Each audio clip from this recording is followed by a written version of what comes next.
Should we convert the garden into a football pitch? Yeah. So this is what's happening at the moment. The digging process has just started. You can see that all the grass is going to be taken up for the foundations to be laid for the Astro. And that's how they do it. They literally use the digger. Pretty powerful to be able to just do that. It makes it look easy, but that's some serious force going through that. This is how we're looking at the moment. So this is what the garden looks like from a bit higher. You can see that they're well into the digging process now. You can really see all the dogweed patches from up here. That is my garden today. 48 hours later. So it's day 3. And this is the front of the house where a lot of the dirt is being moved to. They're now grabbing it and taking it away. Half the garden's done now. They're moving some of these bricks out of the way because I want the Astro to come along here. So you can see, if I put this on wide, this entrance bit of patio, we're getting that taken out and it's going to be replaced with AstroTurf. So that means having to take the bricks out. They've already started these and they're doing these ones here. So I'm excited, we're getting there. 3 days later. So today, the Type 1 is going down. If you're wondering what Type 1 is, this stuff is called Type 1. This is the dirt, this is just what was underneath the grass. You can see that this is called Type 1. And they spread this across the whole thing. And then they put sand on next, I think. Get in there though, some more Type 1 over here. They lay it down in piles first, and then they're going to just spread it across the whole surface. Type 1. So you can see this is the spreading process. I'm pretty sure that by the end of today the whole surface will be covered with the Type 1 and that'll be today's task complete. Early the next morning. So today we've got the sand. This is the next phase. The sand goes on the Type 1. My brother. So it's the end of the day and this is, oh, look at the dogs. Came out and they think there's hedgehogs out here. Look at them, looking for the hedgehogs. This is the end of the day and the guys, as you can see, have just laid loads of piles of sand. And tomorrow they're going to come and spread this over the whole garden and lay down some concrete as well. It's so interesting to see the process and how they do it. The next morning. So today we've got the cement truck in. The truck there, you can see that we've got the tubes running through here. So this is where the shed's gonna go. But you can't put a big shed like this in the garden without putting a base down first. That's right, isn't it? That is right, yeah. So it gushes out, doesn't it? Look at that. Look at that. It looks like not concrete. It looks like something else. Nice. So this is how they lay the concrete base for the shed. These wooden things on the outside, that's just to keep the concrete in. And then they'll take them out and you'll just be left with a concrete base. Boom.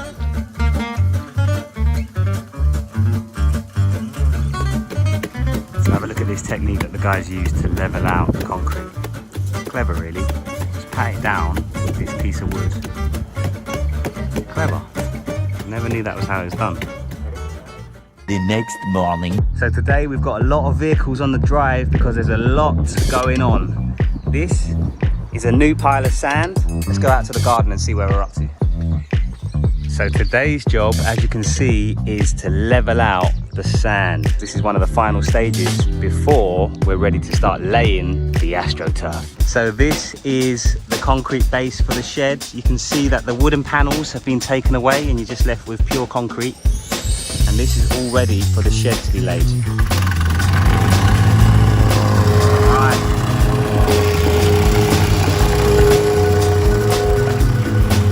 So this thing here is called a whacker, and what it does is it basically flattens down the Type 1 so that the foundation is laid for the sand to go on it. So you can see where he's run over, it's a lot flatter, and that's where he hasn't. You've got kind of stones sort of poking up, and that's what this thing does. Love it. These got the garden hose out as well because it helps the whacker to flatten things when it's slightly wet. That's the process, that's how they do it, that's how the pros get the job done. The next morning. So this is what we've got going on today.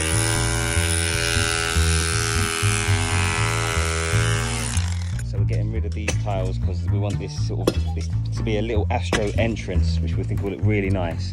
And this is how they do it. They literally, it's savage. Get rid of the mortar. He's got an axe there. He's pulled out an axe.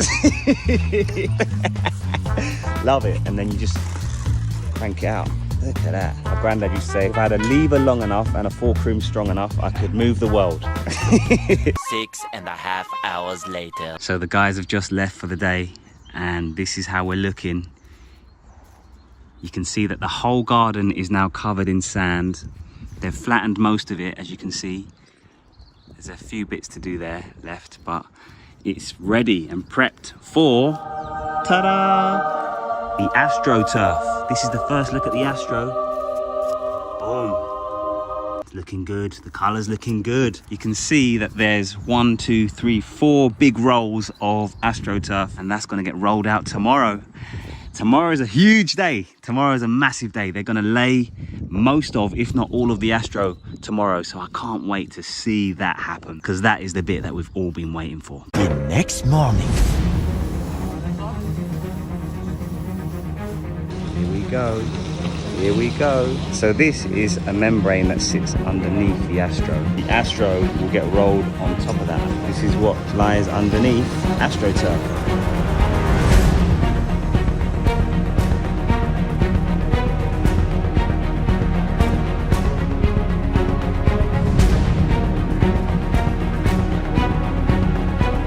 Quite short at the moment, you can see, but that's just because it's flat. Once we roll that, once we brush that up, it's going to start to really look like grass.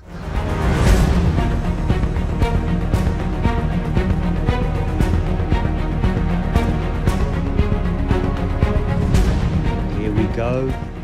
This is the glue. It's green. It's green. Why is it green? I suppose that blends in if it needs to. We shouldn't be seeing any glue though.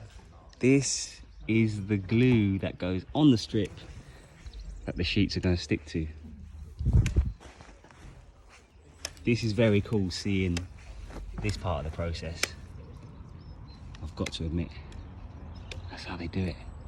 And this is the money shot right here. This is the actual sheets being stuck down. You can see that there's concentration going on here. How can you get this wrong? What's your... Well, you let the glue come up too much and it's wrong. Right. And you need to let the grass, you need to lay it down, you see, like that? Yeah. So that it's not overlap. Like this bit's not going underneath this bit. You can see this bit here. This bit leans up and that bit leans to this side, to this angle. Yeah. So if that bit goes down first, it's not going to match up. But if this bit goes down and it butts on, it will butt up nicely. Got ya. So one bit slightly over the top of the other one. Yeah. Slightly. Then it's slightly. And then it just disappears completely. That is like magic. Gone. Right, what the lads are doing here is something very clever. You can see they're sloping it off so that it will be a smooth entrance to the garden, or to the field, whatever you want to call it. I've got to start calling it a field. This is how they do it. They start with the sand. You can see very carefully creating this very subtle slope. 8 hours later. So the guys have just left, and this is how we're looking.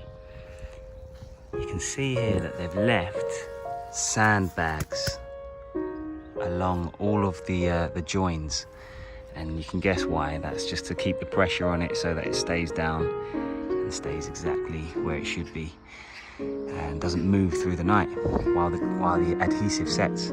So that is another part of the process that I didn't even think about, but when you see it, it actually makes complete sense. And tomorrow we complete. Yes. Approximately 10 hours later. So the lads are spreading the sand.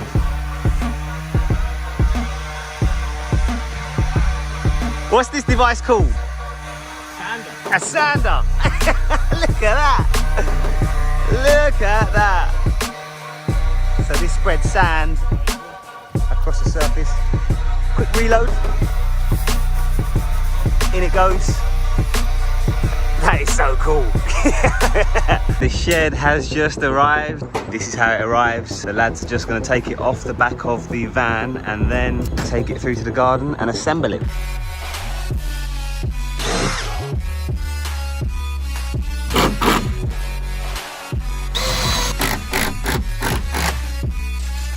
Here come more panels. And look at this. These are the doors. Mad how quickly it just comes together.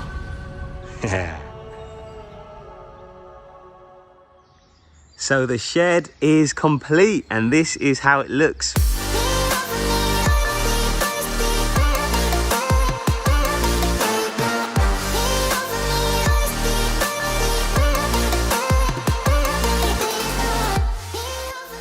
Really happy with it. It's a big shed. This is what it looks like inside. Absolutely delighted with this. The guys have done a fantastic job. The dogs are checking it out. What's this, girl? Is it a new space? Have we got a shed? Where is it? Is it a shed? Massive part in the process of converting my garden. Done. We have a shed. The next day. So today is a big day.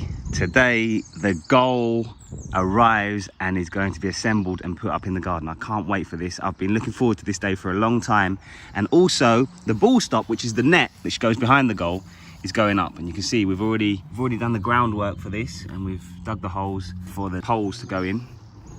And they're arriving today as well, and they're going to go up to stop the ball from constantly going over the fence. Here we go.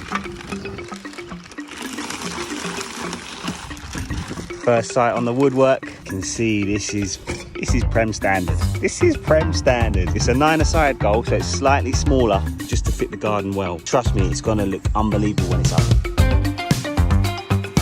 These are all the nuts and bolts that it takes to put the goal together. There are a lot there. We've gone for the box style, which just looks, they're the best looking goals by far. So that's what we're putting up today. So you'll see exactly how to assemble a box goal, which is the best goal. So the system that the guys use to set up these goals is they do it in two parts. You can see they've built the post and the crossbar and then the base of the goal, and then they're gonna connect them together using these. These are the connectors. It goes in here like this, and then they'll screw that on using these, so that's nice and secured. And then they're gonna lift that up and slide it on here, and then you'll have the framework of the goal. Like that. Bosh, bosh, bosh, bash, bash, bang, boom, boom, boom, pow, boom, boom, pow. That's how it's done. Now you know. Here we go. So the wheels have just gone on. This is what they look like, and that means that we can move the goal wherever we want in the garden. It doesn't need to stay in one place. You can see the stanchions started to be assembled. It's taking shape. Not long now. Not long now. We're nearly there. Okay, here we go. Big moment where two worlds collide. Boom! So these are holes for the ball stop that goes behind the goal.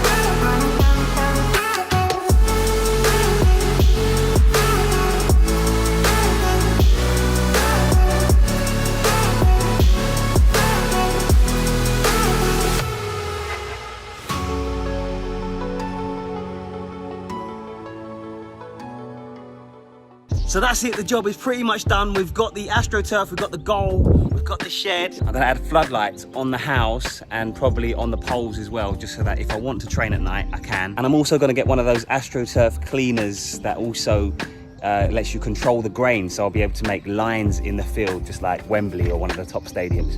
and it cleans up the dog poo, because occasionally the dogs do come out here and drop a doo-doo, so that's obviously a problem that needs to be solved. But yeah, super happy with it. I've always wanted this since I was a kid. I've always dreamed of having this.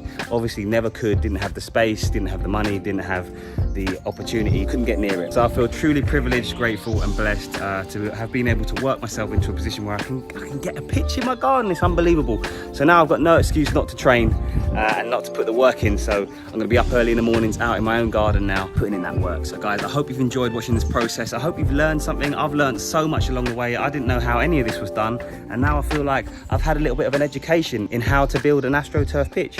And a shed as well. Don't forget the shed. I didn't know how to put up a shed until I had one done. It's mad. I've never even had a shed in my life, and now I've got a humongous one. It's crazy. Anyway, guys, I'm done. Video's finished. Hope you enjoyed it. If you haven't subscribed already, make sure you do. And don't forget to click the notification bell, because like I said before, YouTube is recommending my shorts, but not my longer videos. So if you enjoy the feature-length videos, make sure you click the notifications bell so that you don't miss them, because trust me, YouTube, it just won't tell you. It just won't tell you. It just won't tell you that I've released a long video unless you've put your notifications on. So make sure you do that. And guys, as always, I hope you've enjoyed it. Thank you so much for your love and support, and I'll see you in the next one.